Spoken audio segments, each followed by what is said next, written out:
ఇంతకీ ఆరోగ్యశ్రీ ఉంటుందా ఉండదా? ఎందుకు అంటే పెమ్మసాని చంద్రశేఖర్ స్టేట్మెంట్నే వీళ్ళు బాగా హైలైట్ చేస్తున్నారు వైఎస్ఆర్ కాంగ్రెస్ పార్టీ వాళ్ళు.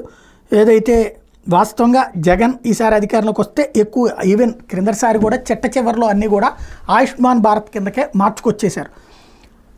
ఇక్కడ ఆరోగ్యశ్రీకి సంబంధించి ఎదురైనటువంటి అంశం ఏంటయ్యా అంటే, ఎక్కడైతే ఇష్యూ వస్తున్నాయో అంటే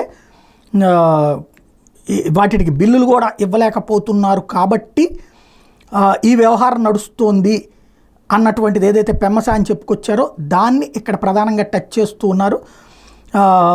ఎక్కడైనా సరే ఆరోగ్యశ్రీకి సంబంధించి ఆపేస్తున్నారు అంటే వాళ్ళ సాక్షి పెద్ద కథనాన్ని ప్రొజెక్ట్ చేసుకొచ్చింది. 2014-19లో నెట్వర్క్ ఆసుపత్రులు కేవలం 1000 లోపు ఉంటే జగన్ వచ్చాక 2371 చేశారని, అదే సందర్భంలో చికిత్స వ్యయ పరిమితి చంద్రబాబు టైంలో 5 లక్షలు ఉంటే జగన్ హయాంలో 25 లక్షలు చేశారని, వాస్తవంగా 25 లక్షలు చిట్ట చివరిలో చేసినట్టున్నారు లాస్ట్ 6 నెలల ముందు 3 నెలల ముందు.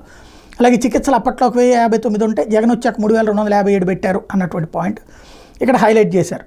ఇందులో ఆరోగ్యశ్రీకి ఆయుష్మాన్ భారత్ కార్డులు తీసుకోండి అని చెప్పి పెమ్మసాని గారు చెప్పినటువంటి మాటని బాగా హైలైట్ చేస్తున్నాడు. ఇప్పుడు ప్రభుత్వం చెప్పాలి, ఆరోగ్యశ్రీ ఆయుష్మాన్ భారత్ కింద పెట్టడంలో కూడా తప్పులేదు, కానీ ఆరోగ్యశ్రీ ఆసుపత్రుల వాళ్ళు ఆయుష్మాన్ భారత్ని అంగీకరించడం లేదు. వాస్తవంగా అయితే ఆయుష్మాన్ భారత్ మంచి స్కీమ్ ఏంటంటే 10 పడకల ఆసుపత్రిని కూడా ఆయుష్మాన్ భారత్లో తీసుకోవచ్చు.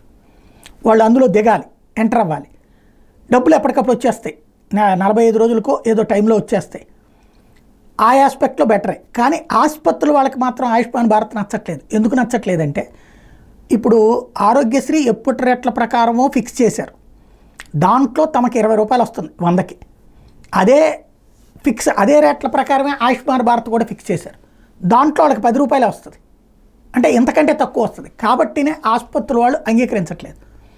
అదే జరిగితే రేపు పొద్దున ఈ పక్కకు వెళ్ళిపోయేటటువంటి ప్రమాదం ఉంటుంది. ఇంకోటి, అసలు ఆరోగ్యశ్రీకి సంబంధించి పూర్తి స్థాయి అసలు ఏం చేయబోతున్నారు, ఇప్పుడు 700 కోట్లు ఏమో పెండింగ్ ఉందన్నారు నిన్న సత్యకుమార్ యాదవ్ చెప్పినటువంటి దాని ప్రకారం చూస్తే. చంద్రబాబు టైంలో 700 కోట్లు పెండింగ్ ఉంటే మేము కట్టామని సాక్షి రాసుకొచ్చింది, వైసీపీ హయాంలో కట్టారని.